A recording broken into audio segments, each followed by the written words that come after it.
Hello बच्चों, आज हम पढ़ेंगे संगनी क्लास 4 चैप्टर 1। तो आज के चैप्टर का नाम है बच्चों नदी और लता। आज हम किसकी कविता पढ़ेंगे? नदी की और लता। लता यानी फूलों की बेल की। प्रस्तुत कविता के माध्यम से कवि ने प्रकृति में नदी और लता की मैत्री भाव का अत्यंत मनमोहक वर्णन किया है। तो सबसे पहले हम इस कविता में एक नदी और लता यानी बेल का, जो फूलों की बेल है, उनकी मैत्री के बारे में पढ़ेंगे। किंतु मध के आ जाने पर नदी किस प्रकार लता का साथ खो देती है, इस बात को ना दोहराने का संदेश भी कवि ने इस कविता के माध्यम से जन जन तक पहुंचाने का प्रयास किया है। यानी बारिश के आने के बाद किस तरीके से नदी और लता का जो संबंध यानी जो प्यार है वो टूट जाता है और वो लता को खो देती है, इस बात पर ना दोहराने की भी जो हमारे कवि हैं वो इस माध्यम से जन जन तक पहुंचाने का इस कविता के थ्रू इस मैसेज को पहुंचाने की कोशिश कर रहे हैं। नदियां एक किया करती थी निज लहरों से खेल सदा।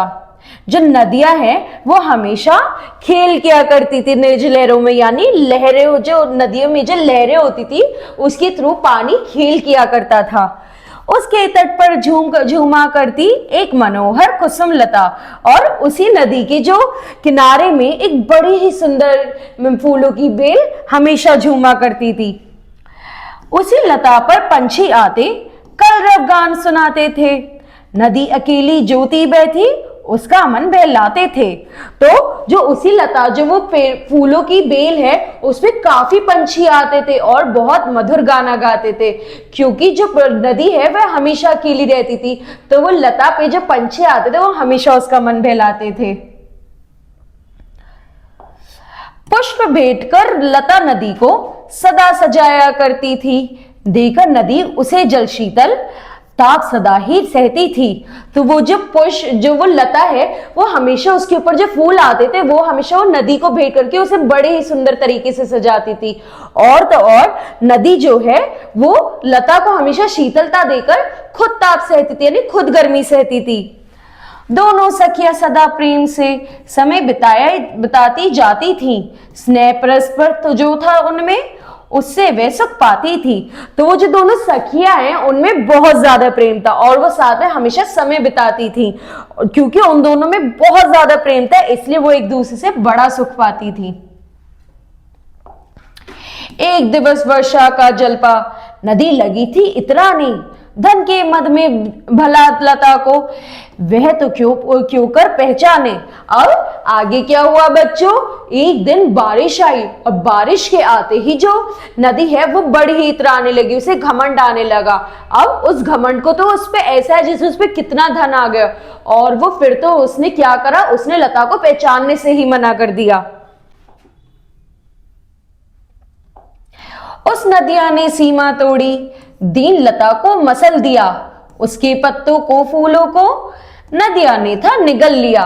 तो अब जब उसमें घमंड आ गया, उसने नदी को पहचानने से तो मना किया ही किया, लेकिन अपनी तेज लहर में लता को डुबो दिया। सारी उसकी कलियां, उसके सारे फूल उजाड़ दिए और सारे जो लता है वो पानी के साथ बह गई। लता मरी झड़ गए फूल सब, वह शोभा थी कहाँ रही। मेघों की भी कल कल मृदु ध्वनि सुनने को थी नहीं रही। अब जिस तरीके से जो लता है वो मर गई, जो फूल थे वो झड़ गए, जो उसकी शोभा थी वो सब वहां से खत्म हो गई, जिसकी वजह से जो पंछी वहां पे लता पे बैठ के गुनगुनाते थे अब उनकी भी मधुर ध्वनि सुनाई नहीं देती थी। वर्षा का सब सलील बहा जब टूटा घमंड नदिया का। जगी नम्रता फिर उसमें पर वहां नहीं थी सखी लता। अब बच्चों जैसे ही वर्षा खत्म हुई और तो नदी थी उसको एकदम से लता की याद आती है, उसे अपनी साथी की याद आती है। लेकिन अब क्योंकि उसने अपने कहर में पूरी लता को बहा दिया था, तो ना तो उसे लता मिली ना ही कोई फूल मिला। नहीं लता थी नहीं कुसुम थे, ना पंछी कल कल करते। नदियां बस थी वहां अकेली हाय हाय जलकर करते।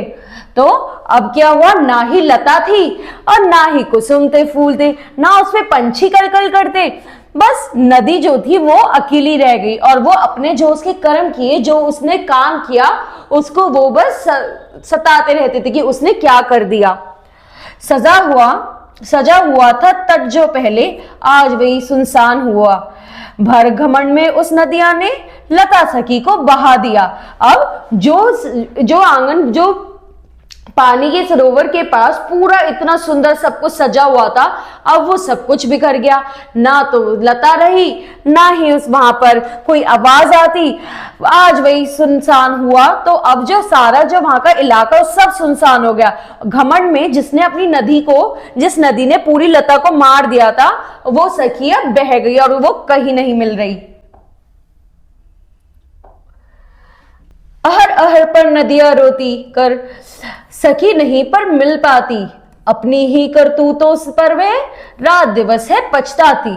अब जो नदी है वो बहुत जोर जोर से रोने लगती, लेकिन उसका रोना सुनने के लिए वहां कोई भी नहीं है।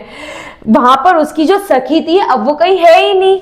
अपनी ही करतूतों पर वे रात दिवस है पछताती। अब वो रात दिन बस इसी बात पे अपनी करतूतों पर रोती रहती है। जब हम पाते धन है व्यापद, हम घमंड से भर जाते, मित्रों को ठुकराते हैं तब होश में हम ना आ पाते। अब जैसे ही हम लोगों के पास धन या कुछ ऐसी चीज, शोहरत आ जाती है, तो हम अपने मित्र को भूल जाते हैं और हमें बहुत ज्यादा घमंड आ जाता है। हम अपने मित्रों को ठुकराने लगते हैं और तो और हमें कोई होश नहीं रहता है। पर जब है ये नशा उतरता, हमें चेतना तब आती, गए मित्र फिर पास ना आते, सदा उदासी छा जाती। अब जब नशा उतरता है, यानी जिस तरीके से नदी के पास से वर्षा गई, उसका जो घमंड है वो चूर चूर हो गया, उसे अपने दोस्त की याद आने लगी। लेकिन जब उसकी दोस्त की उसे याद है, जब उसके पास के दोस्त थे ही नहीं। इसी तरह जब हम घमंड में अपने दोस्तों को दूर करते हैं, वो दोस्त हमारे पास दोबारा नहीं आना चाहते और हमारी जिंदगी में उदासी छा जाती है। कभी नहीं तो मित्रजनों को भर घमंड में दुत्कारो, सदा स्नेह की उन्हें दिखाओ, कभी नहीं तुम फटकारो। हमें अपने मित्र को कभी भी दुत्कारना नहीं चाहिए, कभी उनको खुद से दूर नहीं करना चाहिए, ना ही कभी फटकारना चाहिए। हमें हमेशा, चाहे हम पे कितनी भी संपत्ति आ जाए, कितना भी धन आ जाए, कितनी ही खुशी हो जाए, हमें उस दौरान अपने मित्र को नहीं भूलना चाहिए। ठीक है बच्चों, अब अगली क्लास में अगला चैप्टर पढ़ेंगे। Thank you.